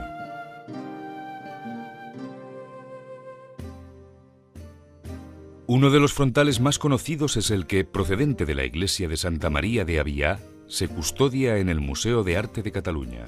Se trata de una obra pintada entre 1170 y 1190, donde es evidente su pertenencia al mundo románico bizantino, si bien su anónimo autor, gran dibujante, dotó a sus figuras de una belleza elegante y expresiva poco común. El frontal de la iglesia de San Andrés de Baltarga, en la Sardaña, ofrece una imagen característicamente románica.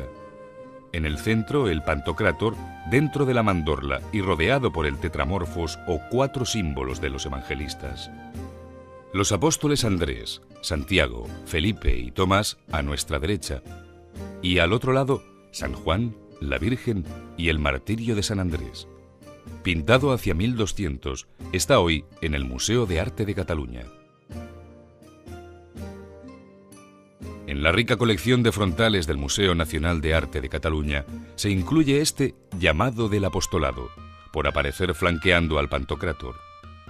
Se trata de una obra de la primera mitad del siglo XII, cuyo anónimo pintor muestra gran habilidad para componer y distribuir equilibradamente las figuras, vistiéndolas de modo exquisito y manejando el color de un modo admirable. La imagen más conocida del Pantocrátor, del Sumo Hacedor, bendice con la mano derecha mientras que con la izquierda sostiene el libro que indica que él es la luz del mundo. Procedente de San Clemente de Taull, en la provincia de Lérida, se encuentra hoy en el Museo de Arte de Cataluña. Es una obra admirable, pintada al fresco hacia 1123 por un maestro de formación italo-bizantina. En el Camino de Santiago se encuentra uno de los más bellos conjuntos de pintura mural románica al fresco, conservado en el mismo lugar para el que fue pintado en el siglo XII. Se trata del llamado Panteón Real de San Isidoro de León, en una de cuyas bóvedas puede admirarse este Pantocrátor, que cumple todos los formalismos de la apocalíptica visión de San Juan. En la zona pirenaica se decoró el interior de muchas y modestas iglesias románicas con vistosas pinturas, repitiendo esquemas muy similares plasmados por maestros de formación italo-bizantina. Así puede verse en el Pantocrátor de este ábside de San Miguel de Engolasters, en Andorra, actualmente en el Museo de Arte de Cataluña.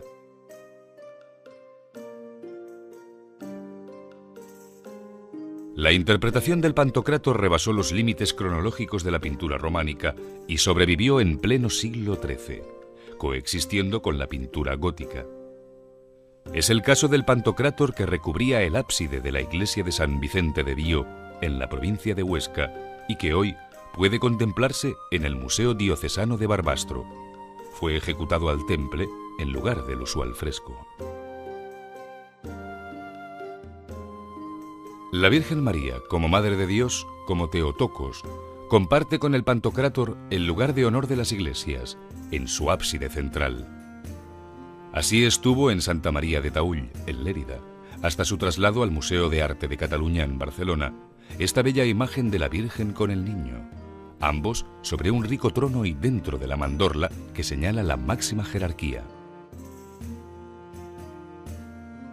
Entre las obras conservadas de Duccio di Buoninsegna, el iniciador de la escuela sienesa, se encuentra esta tabla del tríptico de la Virgen y el Niño, pintada poco antes de 1300 y hoy en la Galería Nacional de Londres. A los recuerdos bizantinos se une aquí la elegancia del gótico francés. En la parte alta se incluyen las figuras de Daniel, Moisés, Isaías, David, Abraham, Jacob y Jeremías. Esta Virgen con el Niño, obra anónima del siglo XIV de la Escuela Griega de Salónica, actualmente en el Museo Bizantino de Atenas, bien pudiera servir para mostrar el arquetipo de la Theotokos o Madre de Dios. Este modelo se repitió en la pintura europea de Occidente, reproduciendo su hieratismo, los rostros, gestos y ropas.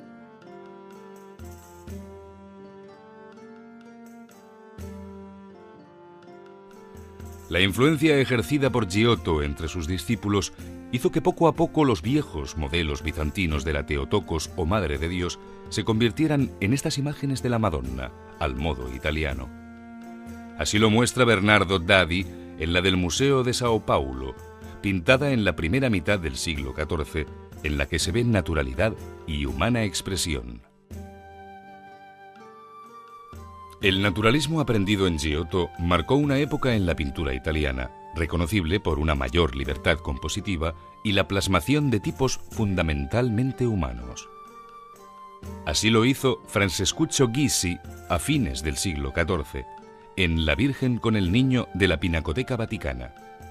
El influjo sienés se ve en la pincelada y en el gusto por el oro. La ortodoxa insistencia en la maternidad de la Virgen María como efectiva Madre de Dios fue un tema que mecenas y artistas encargaron y pintaron bajo múltiples fórmulas. Paolo Veneziano, pintor del siglo XIV, nos deja su personal versión en La Virgen con Donantes, de la Academia de Venecia, donde se funden los tipos bizantinos con el modelado al modo de Giotto. La Madonna Rucellai de Duccio es un temprano ejemplo de la Virgen en Majestad o Maestà, que muestra a María como Madre de Dios en un trono y acompañada de ángeles. El asunto, el estilo de las ropas y figuras, su hieratismo y la semejanza de los rostros son de influjo bizantino. La obra, hoy en los Uffizi, fue encargada en 1285 para Santa María Novella de Florencia. La obra más importante que hoy conocemos de Duccio es la Maestà del Museo de la Catedral de Siena. La tabla, de gran tamaño, fue pintada entre 1308 y 1311 y representa a la Virgen con el Niño, entronizada y acompañada de los santos protectores de la ciudad de Siena. A los pies del trono, una inscripción invoca la paz para la ciudad y la gloria para el pintor. En el reverso de la Maestà de Duccio, el artista pintó la pasión de Cristo en sus distintos episodios, mostrándose más libre en las composiciones que en el anverso de la tabla, donde pesan en exceso la influencia de los modelos y esquemas de la pintura bizantina. Por el contrario, en estas escenas hay un espacio y movimiento inéditos hasta entonces. Cenni di Beppo, conocido como Cimabue, es el autor de la monumental Maestà, hoy en los Uffizi, de casi 4 metros de altura, a cuyos pies hay 4 profetas. Pintada entre 1280 y 1285 para la Iglesia de la Santa Trinidad, fue el orgullo de Florencia, hasta la llegada de Giotto, cuyo arte eclipsó al de Duccio, como escribe Dante en la Divina Comedia. La Maestà de Giotto di Bondone, pintada entre 1306 y 1310 para una capilla de la iglesia florentina de Ognissanti y actualmente en los Uffizi, es una de las obras más emblemáticas de la historia de la pintura. En ella, y por comparación con obras análogas de Cimabue y Duccio, puede medirse el cambio producido en el arte italiano que, a través de Giotto, se acerca a la naturaleza. Entre las obras más originales de la pintura gótica italiana se encuentran los grandes crucifijos, pintados al temple sobre tabla, que fueron una especialidad de la escuela de Pisa desde el siglo XIII. A esta ciudad y siglo pertenece el crucifijo de los Uffizi, de casi 3 metros de alto, al que le acompañan varias escenas de la Pasión. A la escuela de Pisa de la segunda mitad del siglo XIII pertenece el crucifijo de la Pinacoteca Vaticana. El pintor, pese a conservar claras huellas del bizantinismo, incorpora la formulación más gótica y occidental de cuerpos sinuosos que hace perder a Cristo el aplomo vertical del cuerpo sobre la cruz. A los lados, la Virgen y San Juan. En la Galería Nacional de Londres se conserva un crucifijo de la segunda mitad del siglo XIII atribuido al llamado Maestro de San Francisco. Es una versión más de un tema que tanto por el formato de la cruz como por la posición de Cristo, aquí exageradamente curvilínea, y el acompañamiento de la Virgen y San Juan, se identifica con el arte de los primitivos italianos. En el pequeño pueblo de San Casiano, en Valdipesa, al norte de Siena y cerca de Florencia, se levanta la Iglesia de la Misericordia, que guarda, entre otras obras notables, este crucifijo de Simone Martini, pintado en la primera mitad del siglo XIV. En los extremos de los brazos se representa a la Virgen y San Juan. Son de destacar el realismo del rostro y el suave modelado del cuerpo.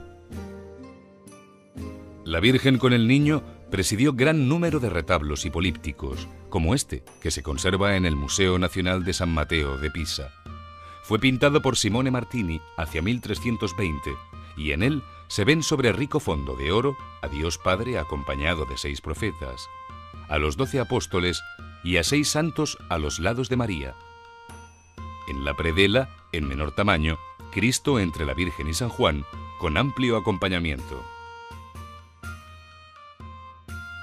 El retablo de San Luis de Tolosa, hoy en el Museo de Capodimonte de Nápoles, fue pintado en 1317 por Simone Martini para la iglesia napolitana de San Lorenzo. Narra la historia de la coronación de Roberto d'Anjou como rey de Nápoles por su hermano Luis, quien habiendo renunciado al trono, se hizo franciscano llegando a ser obispo.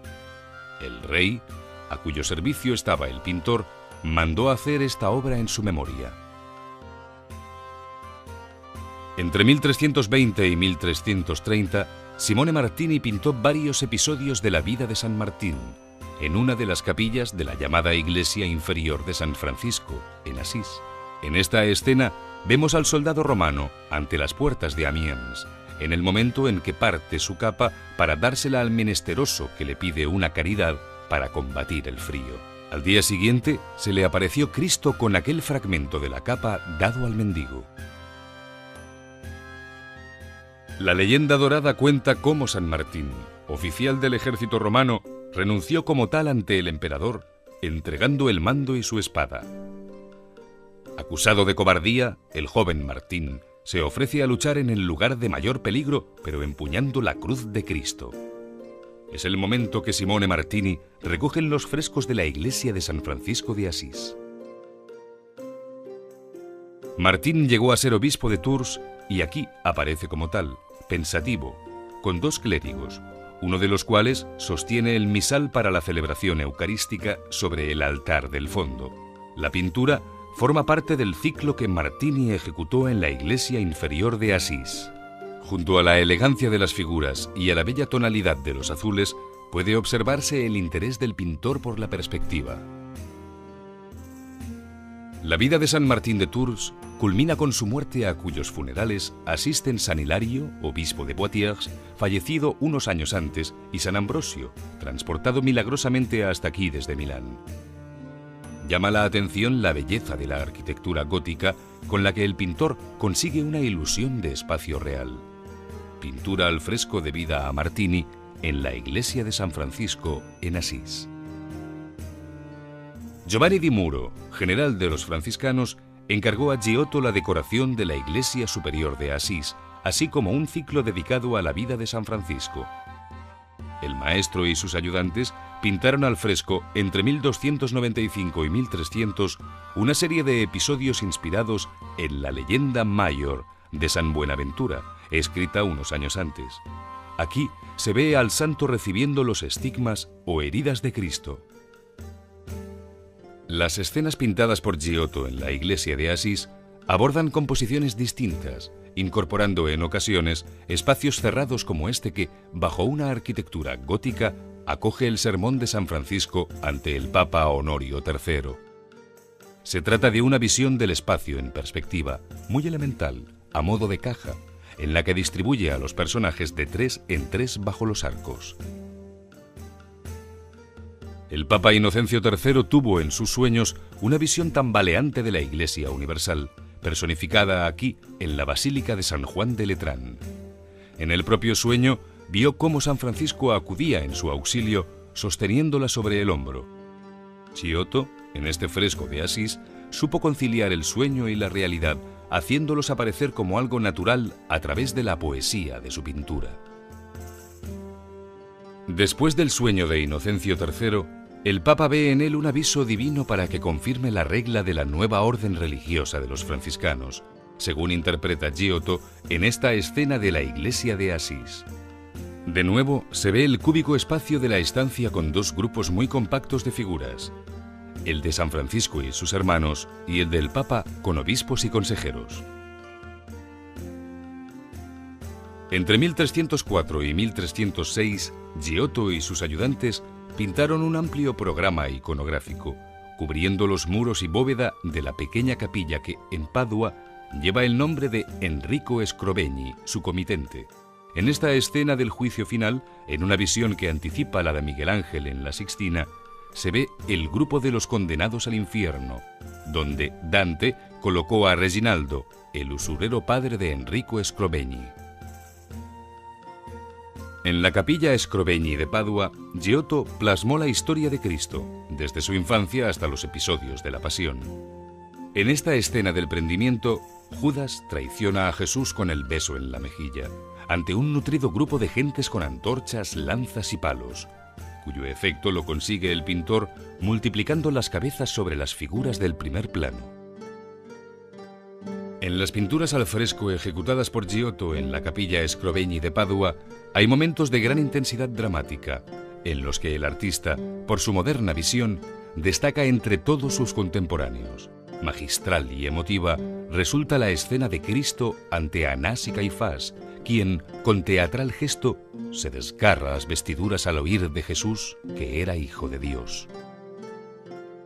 El lamento ante el cuerpo de Cristo muerto es una de las imágenes más conocidas de la capilla Scrovegni, pintada por Giotto. La intensidad dramática compartida por todos los presentes se expresa a través del dolor reflejado en los rostros y en los gestos, especialmente en los de María y el inconsolable San Juan. Obsérvese el modo de dar volumen a las figuras, abultando las ropas.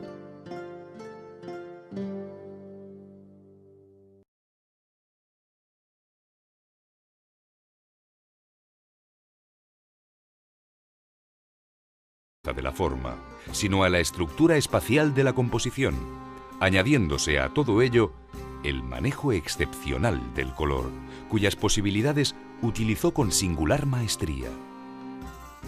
En su obra máxima, que es la decoración de la capilla de Enrico Scrovegni en Padua, los colores adquirieron una magnífica transparencia. Giotto yuxtapuso aquí, sabiamente, las gamas frías y las gamas cálidas, generando con ello planos de muy distinta profundidad. Las escenas estaban dedicadas a la vida de la Virgen y de Cristo e intentaban escapar de los estereotipos prefijados. Aunque en este sentido, nada fue tan innovador como la iconografía de San Francisco, cuya humanidad reflejó con especial intensidad, quizá porque el santo, muerto en 1226, estaba demasiado cerca del pintor en el tiempo y en el espacio.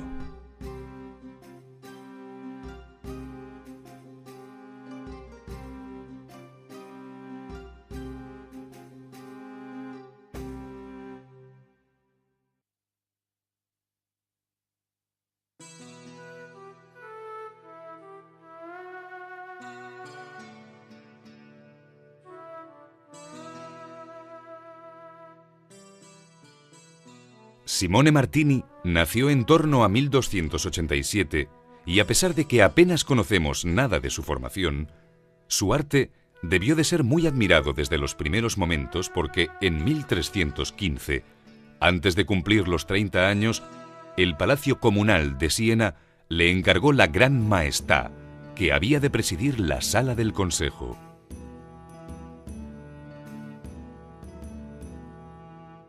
Dos años más tarde, en 1317, marchó a Nápoles a pintar la tabla que representa a San Luis de Tolosa coronando al rey de Nápoles.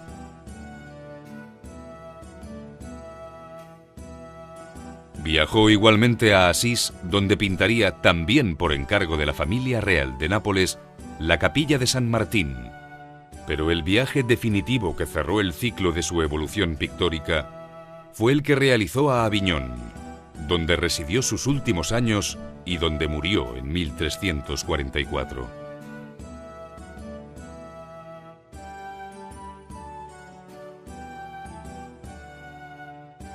En la corte papal de Aviñón es donde inició también una gran amistad con Petrarca, que a la vista de la lírica belleza de la pintura del maestro llegaría a decir: «Seguro que mi amigo Simone estuvo alguna vez en el paraíso».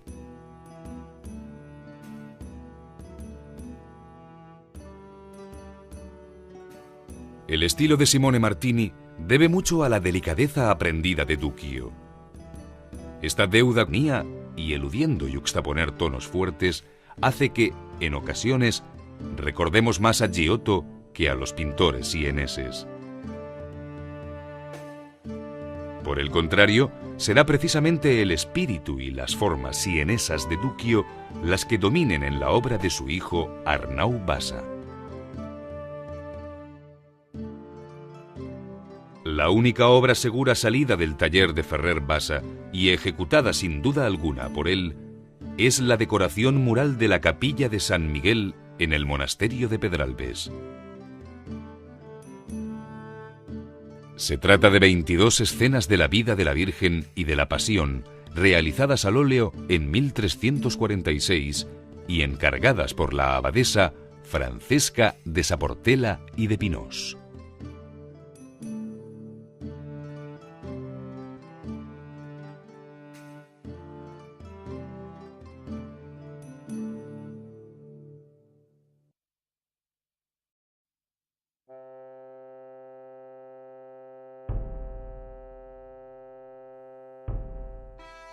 La Edad Media produjo gran número de pinturas, tanto murales como sobre tabla y vidrio, dando lugar a un rico universo formal. La transformación sufrida a lo largo de los años del románico y del gótico en el seno de ese mundo medieval va desde los cánones repetitivos del bizantinismo hasta las fórmulas más innovadoras y creadoras de un verdadero prerrenacimiento. El humanismo creciente se fue haciendo perceptible en algunas de las piezas maestras del período, de manera que, a través de ellas, es posible rastrear el camino recorrido por los grandes maestros.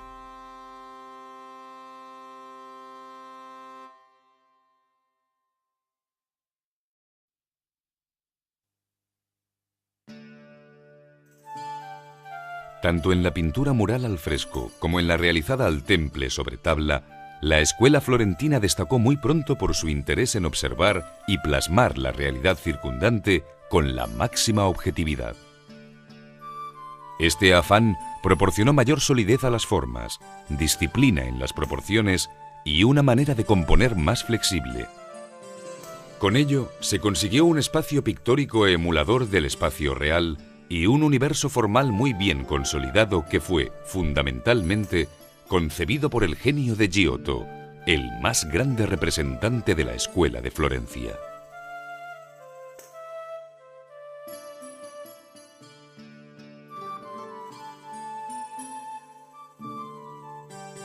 A Giotto se debe, en efecto, la comprensión total del espacio y su correlación con el volumen, superando con mucho los esfuerzos iniciados tímidamente por su maestro. Las pinturas y los ornamentos que están en la iglesia son las lecturas y las escrituras de los laicos. Lo dice Gregorio. Una cosa es adorar las pinturas, otra cosa es aprender a través de la historia lo que representan, lo que se debe adorar. Pues la escritura lo muestra a los que la leen. La pintura, en cambio, enseña a los ignorantes que la miran para que sin instrucciones ellos vean lo que deben seguir y leer en estas pinturas, esto es, lo que no conocen por las letras.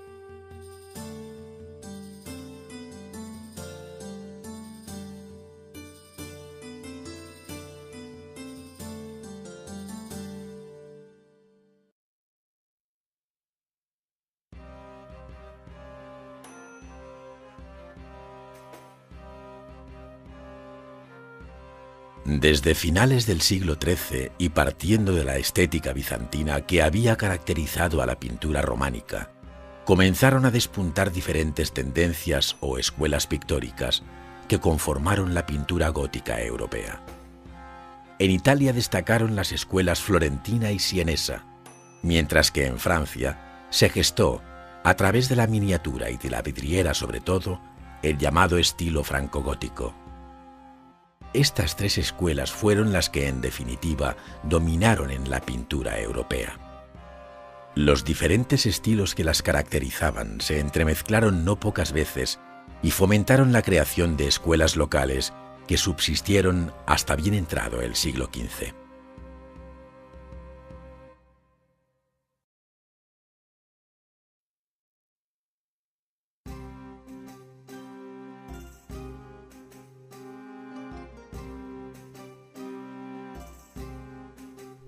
Giotto di Bondone, considerado en su época el más grande pintor de todos los tiempos, nació probablemente en 1267 en Col de Vespignano, de una sencilla familia de campesinos.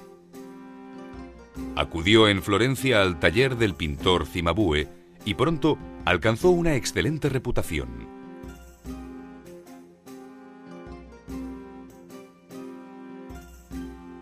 Cuando contaba 23 años de edad, ante la calidad de la obra ejecutada por el joven pintor, el superior general de los franciscanos, Giovanni di Muro, le encargó las escenas de la leyenda sobre la vida del santo, pintadas también al fresco. Después, recibió gran número de encargos que le llevaron a Roma, Padua, Nápoles y también, probablemente, a Bolonia y Milán. Su estilo, directo y claro, nace de la agudísima observación de la naturaleza. Se esforzó en dar volumen a la forma, sacrificando para ello cualquier preciosismo lineal. Y no solo atendió a la pureza, con el maestro está presente en los ropajes bordeados de oro, en la finura de los rostros y en la elegancia de las expresiones. No obstante, la influencia del arte francés que muestran ya sus primeras obras convierte al maestro en un innovador, o más bien renovador, de la escuela. El gusto por la línea y el preciosismo le lleva a extremos verdaderamente virtuosos, puestos de manifiesto muy especialmente en sus versiones de la Anunciación. Las obras que le dieron mayor fama fueron los frescos del Palacio Comunal de Siena. Por una parte, un tema religioso, la Majestad, con una virgen coronada a la manera de las vírgenes francesas, pero siguiendo la composición tradicional italiana. Y por otro lado, un retrato ecuestre, el del condottiero Guidoricchio da Fogliano, representado en campaña entre las dos ciudades rebeldes de Montemassi y de Sassoforte, a las que él había conseguido someter.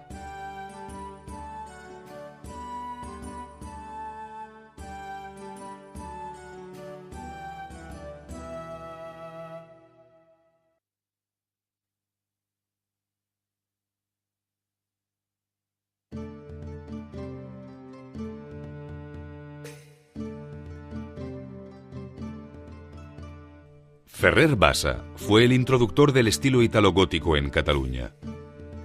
De las noticias que de él tenemos, puede afirmarse que vivió en Barcelona desde 1324 hasta su muerte, acaecida probablemente en el año de 1350.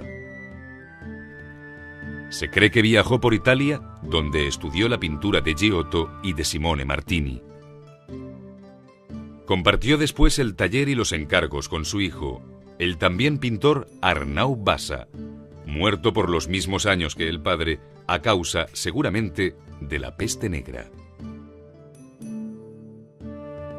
Ambos alternaron el trabajo de iluminación de manuscritos con la pintura al temple sobre tabla y con la decoración mural. Siendo Ferrer Bassa pintor real de Alfonso IV y de Pedro IV el Ceremonioso, sus pinturas y las de su hijo Arnau estuvieron destinadas a edificios nobles, lo que propició que el arte italogótico fuera conocido prontamente en España y se difundiera también con cierta rapidez.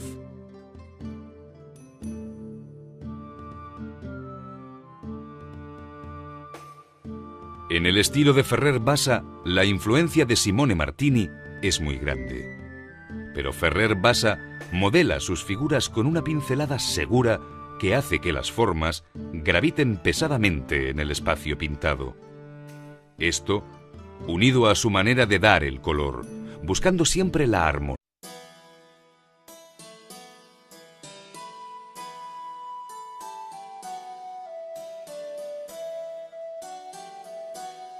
El arte medieval nos ha legado la belleza de un universo pictórico entre críptico y simbólico, y por ello doblemente atractivo, que resulta fascinante a los ojos del hombre de hoy. Desde lo más recóndito de su sentimiento religioso, la expresividad de la pintura románica transporta el pensamiento a los más lejanos y oscuros años de nuestro pasado medieval. En cambio, la luminosidad del gótico, representada de forma singular en la vidriera, brilla en las tablas casi con igual fulgor. Los panes de oro reluciendo en el fondo de los cuadros, en los bordes de las vestiduras y en los nimbos de los personajes sagrados, sugieren la época dorada de un nuevo sentimiento de ser hombre. Lo que en la literatura había supuesto Dante, lo supone en la pintura Giotto. Ambos representan el esfuerzo de reconstruir de nueva planta, con estructura arquitectónica y desde los mismos cimientos, su propio arte, el patrimonio que habían heredado de sus mayores y que tras ellos quedará incrementado y distinto. En el otro extremo se encuentra Simone Martini, que inventa para la pintura cuanto Petrarca había inventado para la poesía. Ambos, poeta y pintor, representan el ritmo, la dulzura, la música de la palabra y de la línea. Los pintores de una punta a otra de la Europa occidental miraron bien a Siena, bien a Florencia y crearon una obra de cierta personalidad, pero siempre con un innegable débito a cualquiera de los dos maestros italianos y en ocasiones a ambos. Fue difícil sustraerse a la sobria verdad del uno y a la belleza amable del otro. Giotto y Simone Martini, los dos pilares sobre los que la pintura europea se asentaría durante más de una centuria. Giotto y Simone Martini, cara y cruz de una misma moneda acuñada entre el poder de la naciente burguesía florentina y el incipiente poder humanista de la corte papal de Aviñón, en Francia.